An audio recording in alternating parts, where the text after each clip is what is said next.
Good morning, Barry. Morning, Prem. Ah, what's brewing there? I'm making us one of my favorite types of tea. Actually, this tea is kind of nostalgic for me. It's one of the first teas I fell in love with, and I found a really good one recently. So I've been enjoying it, and I'm happy to make it for you. It's actually called Eight Immortals, and it's a Dansong Oolong. Yeah. That's long. Eight Immortal sounds beautiful. I'm looking forward to trying. Yeah. Hello, everyone. Thank you for tuning in into the Startup Grind Bali. We are here having tea talks with Barry from Dragon Tea Temple. Yeah, very honored to be here. Thank you for hosting us at your beautiful tea house. Of course, yeah. Thanks for coming, and yeah, I'm happy to be part of this and share what I can, share my wisdom, share my experience, and share some tea as well. Well, I would like to start with a personal journey. Like, what led you to tea? What was the pivotal moment that took you on the tea path? Yeah, when I reflect upon it, there was kind of a pivotal moment for me. Okay. It was actually my transition into becoming a professional with tea. Because before that, I was just a tea lover.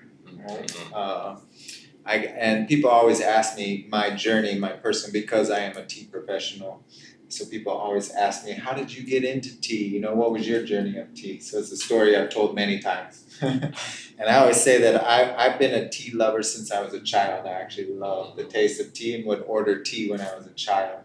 And so when I became like a teenager, that tea was like the natural choice for me. I never liked coffee, right? Okay. Yeah, so I just naturally became a tea drinker and feel like I've been drinking it my whole life.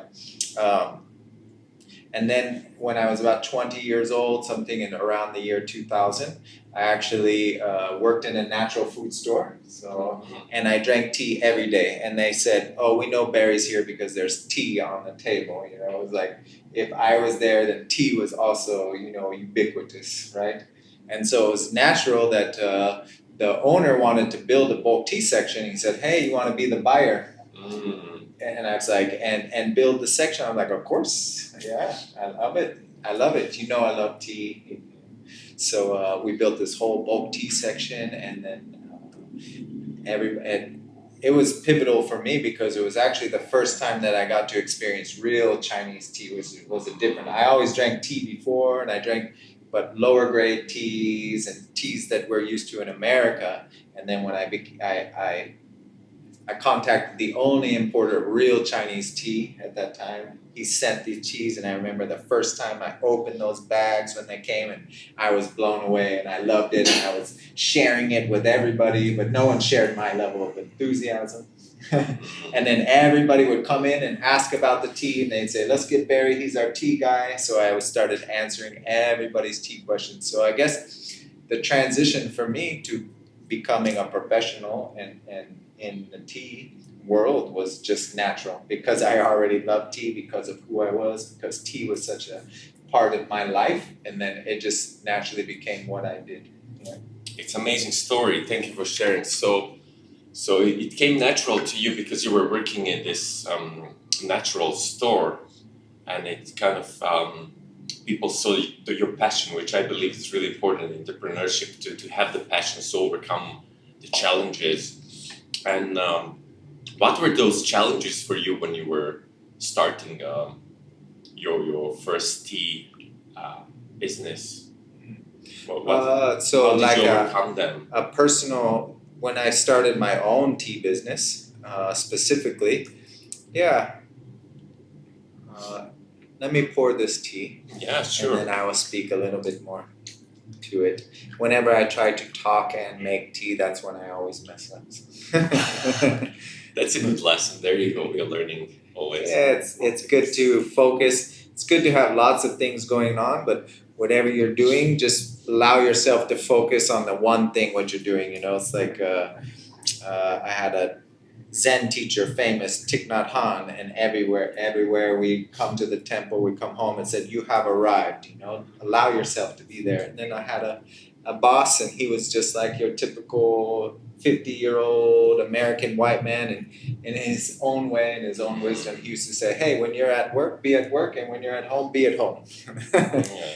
You know, the This same is wisdom. Buddhist philosophy: when hungry, eat; when tired, sleep. Yeah. So that's interesting. You would really bring this stillness and mindfulness to the work, even to that natural store that you did. That's why the owner had the feeling, I guess, to invite you to host to manage the tea section, and how did that impact your business then when you were sipping tea and just being more present, being in with yourself? Well, there wasn't a lot of obstacles to overcome at that period of my life, and that transition into working with tea, you know, because I was basically just an employee. So that was like just a learning journey for me. It was just a natural transition because of who I was. I was the obvious choice for that position. But I think there were more obstacles for me to overcome when I started my own tea business. So many years later, probably about 10 years later, I actually decided to venture out on my own. It's a long story in between, but I started my own tea shop in California as well too. And so that was interesting, and a lot of lessons that I had to learn there too. And I'm still learning. A lot of them is just transitioning from being who you are and realizing as soon as you start any kind of business, all of a sudden you're becoming a business person, you know? So if you're a tea person and you love making tea, you love sharing tea, you're passionate about tea, but you start a tea shop, you have to realize, oh, you're not just a tea person anymore. You can't just go there and drink tea and make tea for everybody. All of a sudden you're now a business owner, right? And you have all the challenges and everything to face that a business owner would be. And so for me, that was a huge learning lesson because I had to learn how to be a business owner at the same time.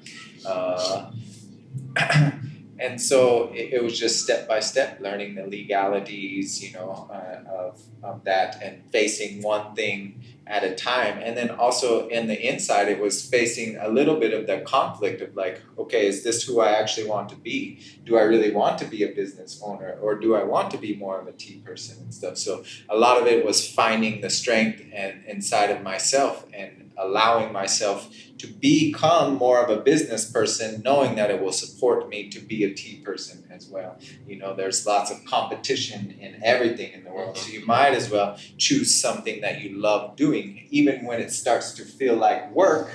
You know, it's better than doing something that you don't like doing, right? Or and if you don't work hard for yourself, you're going to end up working hard for somebody else, right? So why wouldn't you become disciplined and work hard for yourself? That's what I love. Thank you for sharing that. It's like there's one of the quotes that I really really honor, and it's, if you don't build your dreams, someone else will hire you to build their dreams, right? Yes. You mentioned the competition at the time in California. I guess there were not many tea houses, and so the competition wasn't that strong. But still, how did you manage to make this unique selling point? What was so different? What was more of the feeling where people get when they come to your place? More tranquility and the sense of peace, or No.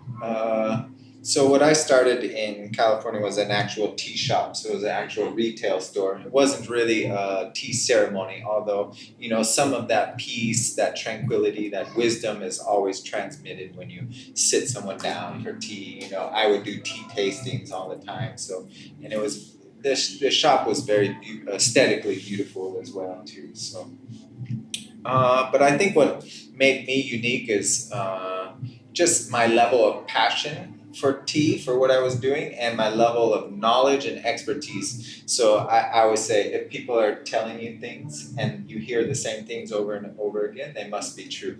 And that's what people would tell me most of the time. They're like, I just can't believe the level, the depth of knowledge and you know, wisdom that you have and experience with tea. It blows my mind, you know. And so I had a very good product, right? Because I knew so much about tea, I was able to get the best tea, right? So people could come to me knowing that whatever tea I sold was going to be a good one, you know. Yeah, they had confidence in me. I was a trusted source.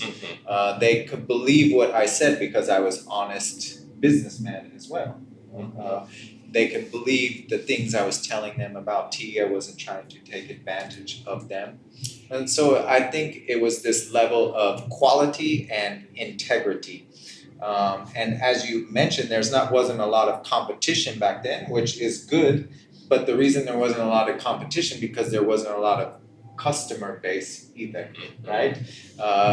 Specialty tea, high-end tea was not really a market yet in the United States, and it's still just kind of emerging where the level of understanding and appreciation from the connoisseur that it takes to be able to pay high prices for very good tea, because very good tea is not cheap, as we know, right? And so I was essentially building my own customer base. When people would come to me, not many people knew much about tea, so I would teach them, I would show them, and then I would have building my own customer base, my own clientele, because basically the level of quality that I had, the level of integrity that I had, and the level of trust and connection that I had with my clients. So I mostly started to get return clients. Yeah. That's very, very good to know. You mentioned the trust, which I believe it's important even in marketing funnels. How we get customers to trust us and to buy from us is first of all to get the trust and then create this relationship. And I think what you shared was really important. That aesthetics of your shop look beautiful, like here in Bali, in Ubud, in Dragon Tea Temple. It's absolutely beautiful. When you come in, people just want to experience. And you share that by education and repeating these things to people would start to believe, and to be like impressed by the power of the tea, the impact of the tea that they would create for these customers in overall experience, right? So what was that impact for people, for maybe people who worked for you, for your customers? Did they said that they felt better, healthier, more present? Was there more something that tea tasting became more an experiential, regular thing that people would like more? And then you saw that transition into education, tea education, more that you're doing now these days, much more often. So especially in the markets like where tea is not known, there are not many competitors. The importance of the education is crucial, right? Yeah, absolutely. Especially in a market where this was always basically a foreign culture, right? Especially to us in the West. Mm-hmm. And so when there isn't really a market yet and you're establishing basically a new market, then education then is especially important, not just selling hamburgers. You don't need to know much about hamburgers, and everybody's can sell a hamburger, right? But to sell a specialty product that's not known, then it takes a lot of work. I always said I considered myself kind of a foot soldier in American tea culture, because I was on the ground, I was on the front line. The front lines. I was teaching the people, I was building new tea lovers, and it was, and most of it is, I think, because of the integrity of the product and the experience, people would fall in love and they would love it. Some loved it for the experience. Some just loved tea for the taste. And, so I would have customers that would regularly come to me just for tea tasting, and they would bring their friends. It was like a whole experience, and they would just come because they enjoyed sitting with me, because they enjoyed drinking tea, and introduce me to their friends, and then they would buy some tea and stuff like that too. And what was the second part of this question? I think more about the education, which I would like to transition to something that you're still working on now, and very much so with your online courses, with your in-person workshops for different levels, beginners and intermediate and advanced tea master. This is a good one. Oh yeah? Yes, this one, I nailed it. Mm. This is what this tea is supposed to taste like.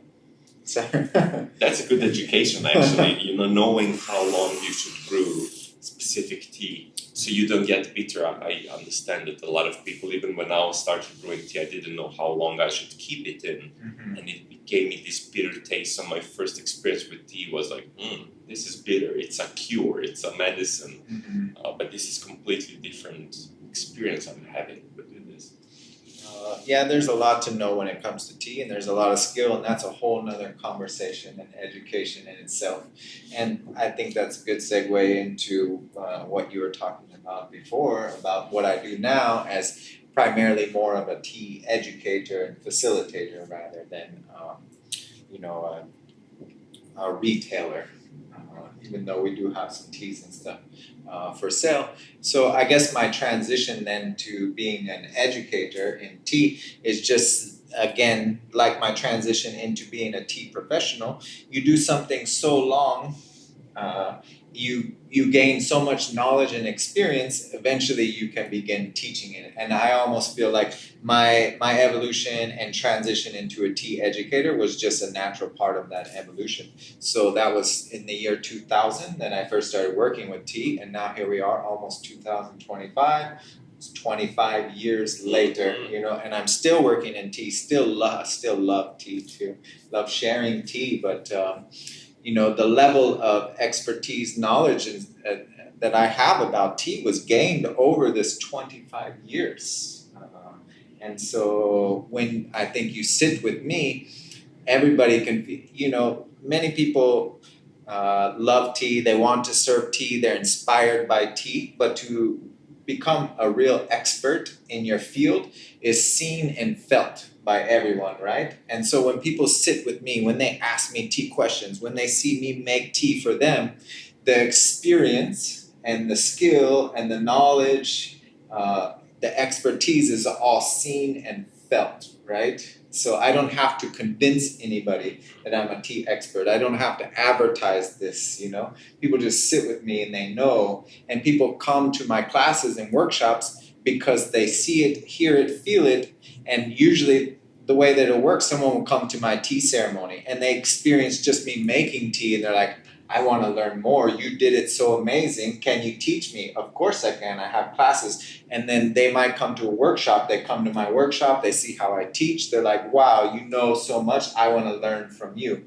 And it's like one step to the next. And it is because of that level of integrity that I don't necessarily have to sell myself so much as just show myself, present myself, connect with people, and that level of that I carry in when it comes to tea is what sells it sells me, it sells my courses, it sells my workshops, all of those things. It's beautiful when you transition organically into this, how you get into the tea, how you start sharing knowledge in your 25 years experience with working with tea.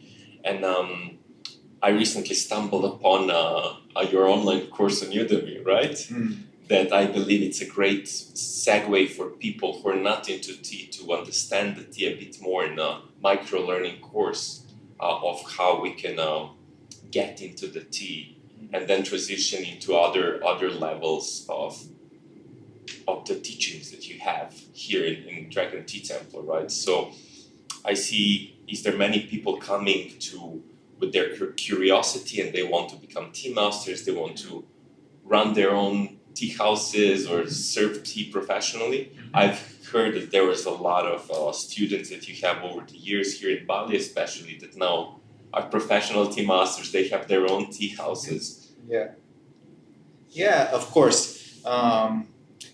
It's great here too because of where we are and town and with the restaurant and everything, we get such a broad customer base. So I get everything from the person who came for breakfast and then they see the sign or something that, oh, we're doing tea ceremony this morning, and they're like, oh, tea ceremony, that sounds interesting, let's check that out. So we get people who are here for their first tea ceremony, or we get people who have been following us for years on Instagram. They're tea people, they have tea businesses somewhere else in the world, or they serve tea, and they come to Bali as an actual destination and come to us to connect with us, to connect in the tea community, the tea world, or learn from people who are also kind of like pioneers, or in the tea world and tea culture. So having that level, that broad base of customer, it's a beautiful and amazing, because I am introducing people to tea the first time, and it's beautiful to watch their faces when they experience and see the beauty the first time. You see it in their eyes when they get that first bite, that first bug, and you're like, I love this, and beautiful. Because that's what inspired you, right, to go into that journey, which is so important, to have this spark, that passion that you love, because it does get us through the tough roller coaster of entrepreneurship, doesn't it? It does. And especially when you choose something like tea, and I have to be honest, tea is not lucrative business. If you want to make money, I would suggest don't get into tea, because there's really not a lot of money to be made. So for me, it has been much more of a labor of love, and I love my life and I love what I do. And it's taken me 25 years just to get to the level that I'm at now. You're more talking about the tea industry within the Bali, where there's not much kind of way to make it lucrative. But I understood that tea business is $255 billion industry, Yes. and has been one of the oldest industry that's still untapped. And I've seen a huge growth, over 6% cumulative Yes. growth over the year. And it's interesting that worldwide is picking up. And I believe what you're doing with the education and bringing people into the tea world, I've seen a lot of impact, how it creates on entrepreneurs and people first, and then how they're getting into more kind of what's around the tea. It's not only about the tea, but how tea makes us feel, apart from the ceremony, how it makes people feel in the business, in the corporate sector. And most importantly, what I've discovered is this whole level of wellness tourism, which is also related to tea, and something that you're doing with the tea tours and tea retreats. That's very fascinating, where you bring people to Thailand, China, or Bali to kind of, for them to experience how tea is farmed, is processed, what's the culture of the tea, like what they say, from the seed to table, right? So tell us a bit more, where else can tea grow in this industry? You're doing some tea tours, right, and tea retreats as well. Yeah, absolutely. Well, I think you bring up a very good point too. It just to try to sell tea alone, it is difficult business. Right. But tea is a perfect complement to many other types of businesses too. And so when you can find those complementary businesses, and they can all be individually kind of add to the sum, then that really makes it worth it. Then each part is not working alone, but they are all contributing and increasing that total sum and that total experience and your offering. They all enrich your offering. So tea, I really think, can enrich other offerings that you have, as well. So it's a perfect complement to the restaurant here too, as well. As people come for tea and then they go to get something to eat. So this is that kind of complementary relationship that's really good in the business, and especially in tea business to find. But yes, tea has been a very successful business, you can say, and there's a tremendous or a large gross national product worldwide since the Tang Dynasty. Like that would be that 1,500 years ago, right? But there is something about that tea, because it's a plant, it's generally falls into that commodities market where there's always been a lot of competition. So if you go into China and you see, yes, there's a huge amount of money in the tea industry in China. But as soon as you land in China and you're in the airport and you see there's 6 tea shops in the airport when you get off the airplane, and you walk out the airport and you go, and every corner, every street has another tea shop, you realize that there's a tremendous amount of competition. Because there's a culture and demand as well in China. Yeah, it's a very old tradition. Exactly, and in China they have a much greater level of appreciation for tea, and there's a much higher demand, that I didn't have in the West. Whereas I was making new customers, there's already customers in China, they obviously, and they're willing to pay the higher prices for the nicer products as well too, because they have that higher level of appreciation. I've seen some tea cakes, which is a kind of tea in a circular shape. How people usually sell it in the old tea. Some of these teas are 100-year-old teas, and they can be super expensive. Like you're buying a luxury wine, but it's not alcohol. It's very special. Yes, yes. So, as you had briefly touched on too, that the demand and for tea has exponentially gone up in the last, I would say 20 years especially. So been in it 25 years, and I've seen exponential growth in demand and also the price for good tea. And the more demand, the more the price goes up, right? Yeah, usually if you can't meet the supply. Yes. And so what you're talking about with these cakes is a certain type of tea, and these teas get better with age, like a fine wine.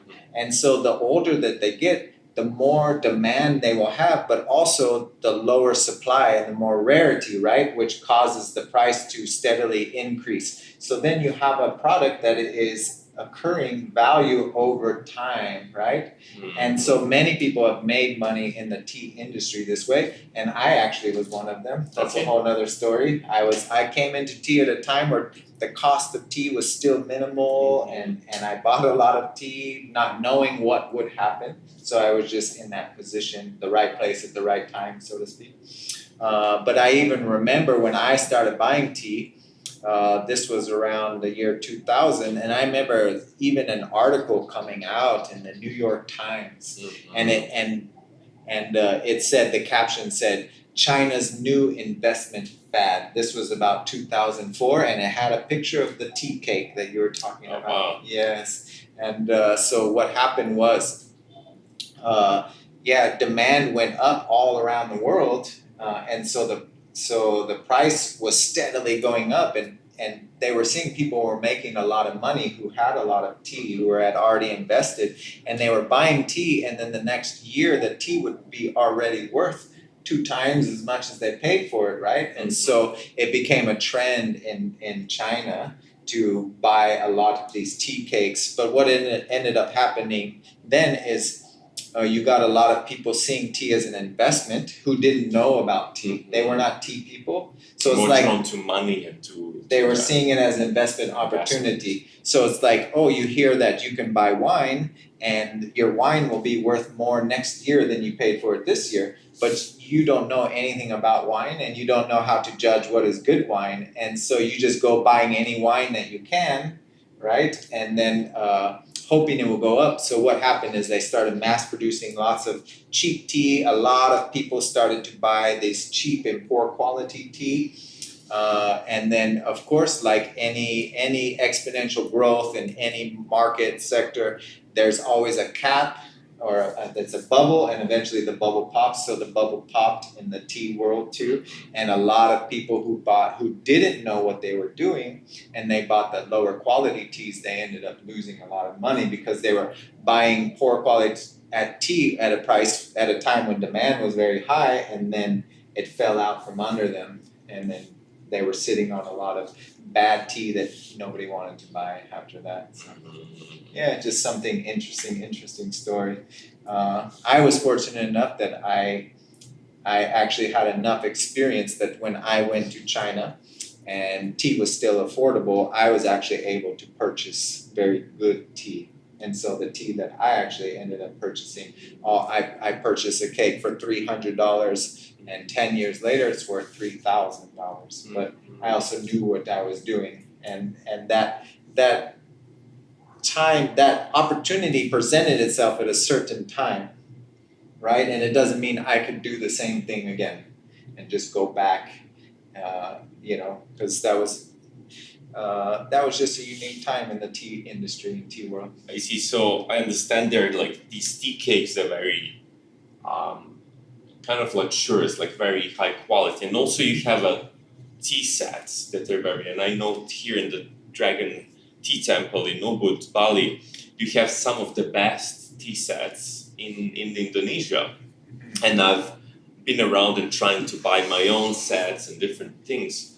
And what I came to learn is, especially if you go to Jakarta on the flea markets and you understand that these guys are selling old Chinese or Japanese tea sets that are worth thousands of dollars sometimes. They are very old. So there is like everything around tea has its own value, and then there's these people that are very passionate about tea would get in not only because of the investment, but also because of the passion and then the experience that tea brings. So what else you think that around tea can be experienced? We have the tea ceremonies, you're doing the online courses, in-person courses, you're doing tea tours, the retreats as well. Are you also doing some consulting or mentoring for different people? How does your kind of palette or services and then for the tea works? So I do the regular ceremonies here. We have regular events. I hold the tea courses here, but it doesn't fit everybody's schedule. So people are also hiring me. I will go and do tea ceremonies as part of their retreats and stuff because they want to have that beautiful offering for their guests. And so that's been another source of income for me. Also, private trainings. People see that I do tea courses and offline, but not everybody has the luxury of time and resource that I'm going to fly to Bali and take this tea course, right? A lot of us, we work, so we end up having more maybe resource than we do time. And so in that case, I also get people who want to learn from me. They come, they see me, they meet me, and they're like, I want to learn from this guy. And so they actually hire me for private trainings as well. So I become a private coach, I become a private consultant in a way and I can tailor the course then to anybody's specific intention or what they want to learn the most, their intention with tea. And I always say tea coaching, that's really good. Yeah, tea training, private tea trainings. If you come with the group, you get the benefit of sharing the cost, but if you don't have you have more resource than you have time, then privates are always the best because then you learn at your own rate. You will learn much faster as well. And in regards to the demographics, I've seen like huge diversity in the people who are attending your programs, courses, and things. And I've also been to some just yoga sessions. They embedded tea into the yoga sessions. It just completely changed the experience of the yoga, right? And some of these people were from Russia, and I understood that Russia is the second largest tea market in the world after China. There's a lot of culture there too, and a lot of passion for the tea. And I've seen a lot of Americans going into tea. Obviously, Britain and the UK has been into tea, but they kind of, what I believe, if I may say, is a cultural appropriation of the original tea tradition that you're teaching, which, from my understanding, comes from the Buddhist tradition, and then the Chinese and Japanese took that and then make it really ceremonial in their own way and style. And where do you see these different people coming from? Who are these people that are going into the tea journeys? I've understood this very diverse audience, from young to older, from Americans to Russians to Europeans as well. Yeah. Interesting point to talk about. I do love tea for that, where it doesn't have like one real specific, I think, key target audience like most products do. If you're making footballs, you have a very specific target audience, right? But tea appeals to such a broad demographic. It's one of those. Which make it more interesting because of the diversity of the experience. Course. And especially for me, because I meet beautiful people from all walks of life that come here that are inspired, and young people, like you say, old people, and it's so it definitely transcends international borders and cultures, and so I get people from all over the world, of every country, every nation, who come and they just see the beauty of tea, the magic of tea, and they are inspired and they enjoy it. And I really enjoy that aspect of tea because it's something that allows me to connect with people who I normally wouldn't connect with, that normally wouldn't be in my peer group or the same interest groups, and we wouldn't have that chance and opportunity to meet. But through tea, I get to meet all of these beautiful people. I really enjoy that aspect about it. It's so beautiful that you mentioned that. I believe for me, tea is the tool that connects people beyond borders, beyond these ethnicities, colors. And a lot of Russian people, you're right. Russians love tea, and they have this beautiful, deep connection to it, and it is a very ancient connection. Yeah, but if you understood about tea culture, there's a reason why. They did not have access to coffee. Russia is part of Asia, and relatively speaking, it's not that far from China, and so they were able to bring tea over land a long time ago. So tea reached Russia a long time ago, way before coffee ever arrived, to probably before the discovery of coffee itself. They were already importing tea to Russia, and being the environment and climate, having that warming, hot, cup of tea, it's just, I'm sure it was wonderful if you especially live in the far north or something like that. It's a welcome addition to your life, having this hot cup of tea every day in this culture and stuff. So yes, Russians, I've noticed they really love tea a lot. Very passionate about it as well. Yeah. So we're talking about this old culture, right? And we're living in this new age, and you're bringing East to the West, and we're bringing old culture into the new modern world with modern technology. And I know you've been working with ChaTea, who is kind of the leading platform for connecting this old and the new technology, the East and the West. And how do you see those new innovations happening in the tea, but still not culture appropriating the original tradition? Yeah, I mean, interesting topics, the cultural appropriation of tea and its lineage and ancient history, and that sense of cultural pride that Chinese people must feel,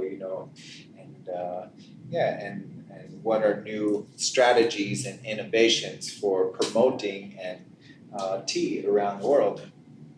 So, all things that I have thought about and everything too. As far as the cultural thing, yes, this tea is definitely a Chinese culture, but you have to remember that even tea that we know it, and the Han ethnicity, which has become the dominant ethnicity in China, where tea comes from wasn't always China.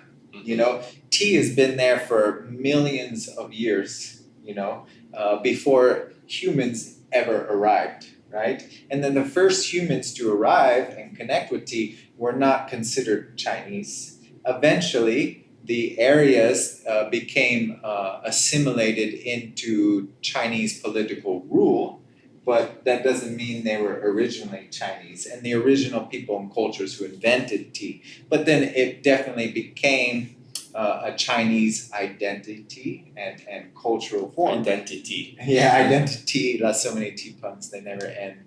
So in a way,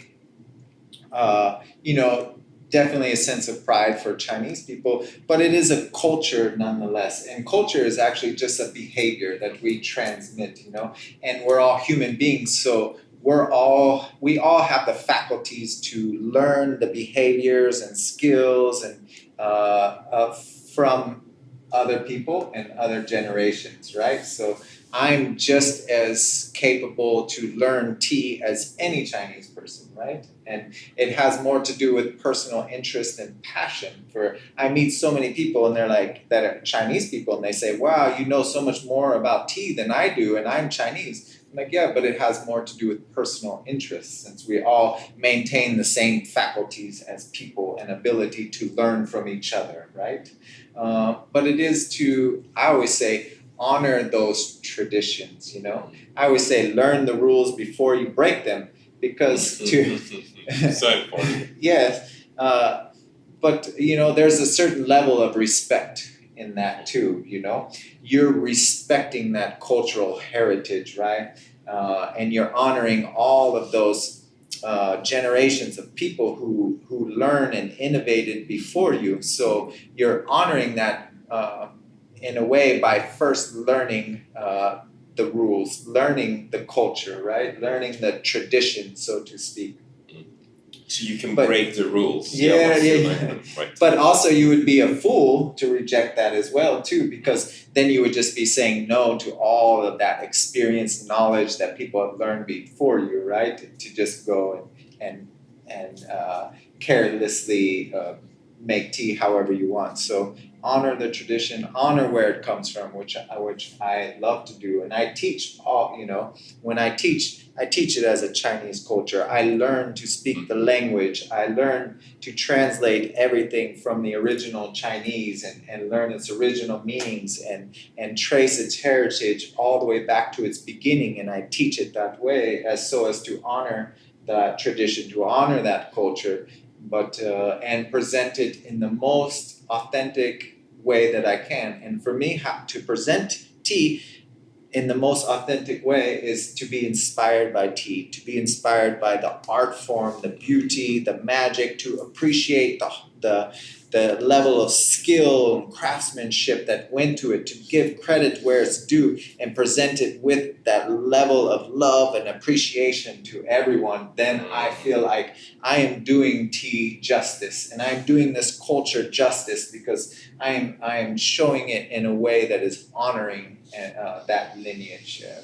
I've seen that tea throughout the history has expanded and evolved. Like if you look at the tradition of Buddhism, and then they're one of the first uses of tea, and how Japanese adopted it with Taoism and through their very specific ceremonies, and Chinese and Russians and all around the world. And even what we've seen in England, how they pair a lot of food with the tea, how they pair a lot of different things, how they put, for example, what I'm seeing now as a trend, non-alcoholic meetings where people would serve tea instead of wine. Wine we mentioned so many times here because it's a ritual, it's a culture of having the old glass or the old tea cake, having the ritual of drinking and smelling the tea as you would do with the wine. It's just more healthier and connects people. And what I've seen now more and more is that innovation, how tea is part of different things, how it's part of the tea talks as we're doing it now, part of the yoga experience, and also how people bring in different music, multisensory experience to the tea, and more even how they bring new technology. So what I've seen with the ChaTea, for example, bringing AI technology to the culture of the tea, where we get education, experience, also some sort of facilitation of like why are we and how are we connecting over a cup of tea. It just grounds us and we can be more present. What they say in the West is that we slow down to speed up, right? Mm-hmm. We come back to that original tea purpose like Buddhists have, that we just kind of be in our stillness, but we use all these technologies, respecting the culture. And I'm very curious to learn what's your next big thing. what are you working on to bring tea more to the world? Is it something that you're bringing in through the new programs, new educations? Maybe you're planning to write a book or something? Yeah, well, I have so many ideas, and Okay. books are one of them, Books, and, okay. and these tea tourist tours and guided tours would be other ones. Experiential opportunities like tea retreats, like meditation and tea retreats as well. I plan to expand my educational offerings too, since I'm the level of a professional. I'm building higher levels of courses and more advanced opportunities for education for even people wanting to seek a career or a path as a professional in the tea industry. And I'm creating the opportunity for them to learn a high quality and professional level of education as well too. But if the first thing that came to my mind too is what am I doing? And the first thing that I thought of was I'm taking care of myself. I'm cultivating myself. I am constantly learning and evolving in my own practice and as a human being, because my own presence, my own skill, and with tea and with my clientele and the connection that I make and the person that I am in the world is ultimately going to be the best asset that I have as well. So combining it with new technologies, new ideas, new inspirations, but also continuing to self-cultivate and cultivate my own tea practice is what I plan to do as well. And I love that, as you had talked about it earlier with ChaTea and what ChaTea is doing in the world and helping tea people and promote tea business. I think I used this as an analogy before. ChaTea is almost like the Taiwanese government when it came to their bicycle industry, right? Taiwan produced bicycles, and they produced very good bicycles, and they were kind of on the leading edge of bicycle production. And the government saw the potential to expand their own industry and businesses within Taiwan, and so they actually sent experts in every field: marketing, industry, production, efficiency, expansion, and they sent in all these experts to help their own businesses to grow, to expand, to work more efficiently, to create better products, to work together better. They saw one factory here that made handlebars and one factory over here that made frames, and they brought them closer together so they can work together. And then Taiwan became the world leader in bicycle production and bicycle industry, and because they have that level of support. And I believe truly that we all definitely, we can do so much more when we work together. That's a beautiful analogy for I know you're very passionate about bicycles and about acro yoga and many other things. And thanks for sharing that in regards to the tea and what ChaTea is doing. And I believe it's all about building this tea ecosystem around it, like Taiwanese government did for bicycle industry. And it's all about the connection. The ecosystem. Ecosystem for connecting. Yeah. And tell me, how can people connect with you? Are there any places online or any programs that you're running that people can come to Bali, or if they're anywhere in the world watching this right now? Yes, absolutely. And of one of them, I would say I have a profile on the ChaTea platform. So please look for me on ChaTea. And then I'm also on social media. So I'm partners here with Dragon Tea Temple. This is where I'm doing my offline courses and workshops and tea ceremonies. So this is the way to engage with me in person. And I have my own Instagram account as well, and people are contacting me from all over the world through my Instagram as well. So and it's a way to kind of follow me and see what I'm doing and what works I'm doing in the world. So when the new tea tours, tea retreats, or your new book comes out, people will be able to connect and and learn and get inspired and maybe start their own tea business or bring their tea to their practices, their yogas, their Absolutely. So there's no limit to the possibilities. Somebody can, be in Costa Rica and hire me for private sessions, and we can do online sessions, and so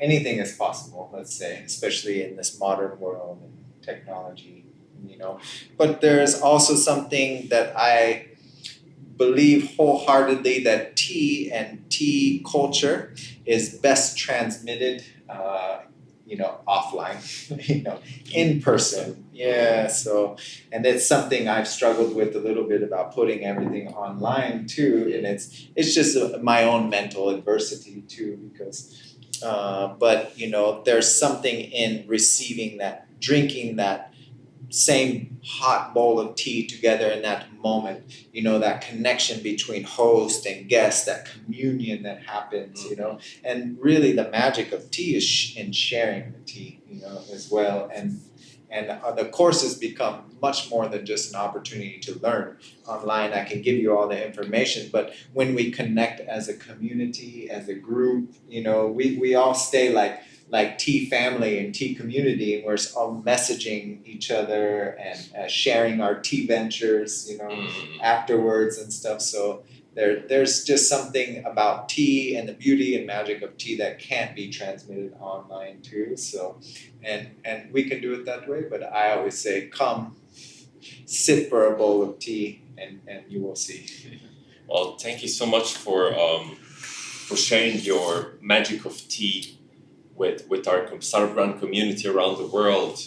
Thank you for this divine communion, to have us here at your Dragon Tea Temple. Thank you for all your work with the tea, and then for sharing some valuable insights today. As you heard it, come to Bali, come to Dragon Tea Temple in Ubud, join some of Barry's courses, follow him online if you're interested, and if you want to explore the tea world, bring tea to your business, through your practice, to yourself personally.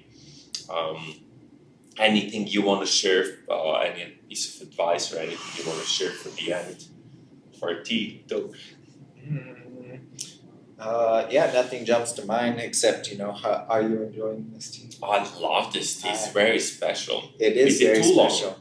It isn't oolong tea. You're right. Yes. And I find that this is a very special tea too, because the genetics is called Baxian in Chinese, or 8 immortals. It's actually a varietal tea plant, and it's been cultivated, this same varietal, since the Tang Dynasty, almost 2,000 years. Wow. So, and it comes from the wild. It is an heirloom varietal, and it has been learned to be crafted with almost 2,000 years of trial and error to arrive to this beautiful, aromatic, floral, complex. But it being that it's such an old varietal too, you get that tannin quality, that little bit of bitterness, but it actually just makes a more complete and complex tea when combined with the sweetness, the aromaticness, the floralness, and then plus that little tannin. It's just a wonderful and amazing tea. So, wonderful experience. I love how you like this taste and explain it. So there you go, guys. This was a tea talk session for our Startup Grind community tuning in from Bali. Thank you, Barry, for being with us. Thank you for sharing your wisdom. And always a pleasure. Yeah. It was fun. Thanks for coming for tea today. Yeah, always a pleasure. All right. Beautiful. Let's do it again.